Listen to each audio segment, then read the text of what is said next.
Dans cette dernière partie, je vais utiliser cette propriété que j'ai démontrée précédemment pour exprimer exponentielle de 2.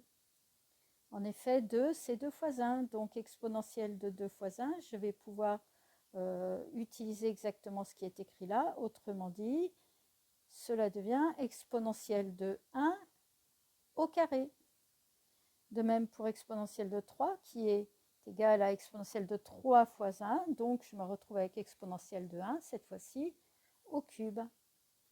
Et ainsi de suite pour exponentielle de 4, de 5, etc. Autant généraliser tout de suite, exponentielle de n, puisque c'est exponentielle de n fois 1, et bien cela devient exponentielle de 1 à la puissance n. Et c'est là que ça devient intéressant, parce que chacun de mes exponentielles de 1 interviennent partout.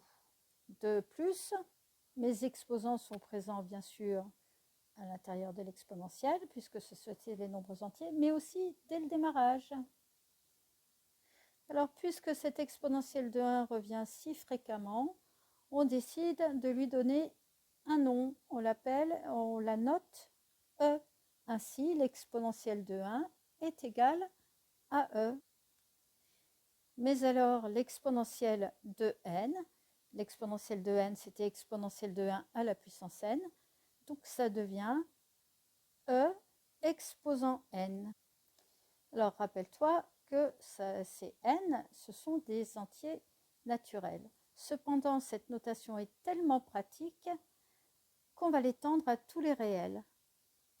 Ainsi, eh bien, on dira que pour tout x de grand R, l'exponentielle de x sera notée aussi E exposant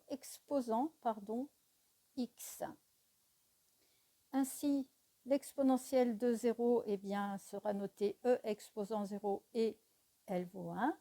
De même, l'exponentielle de 1 sera notée E exposant 1 et l'exponentielle de 1, c'est bien le nombre E. Pour finir, grâce à cette nouvelle notation, eh bien, toutes les propriétés vues précédemment se réécrivent sous forme d'exposants. On retrouve d'ailleurs des propriétés tout à fait similaires à celles des puissances, et ces propriétés s'appellent les propriétés algébriques de la fonction exponentielle.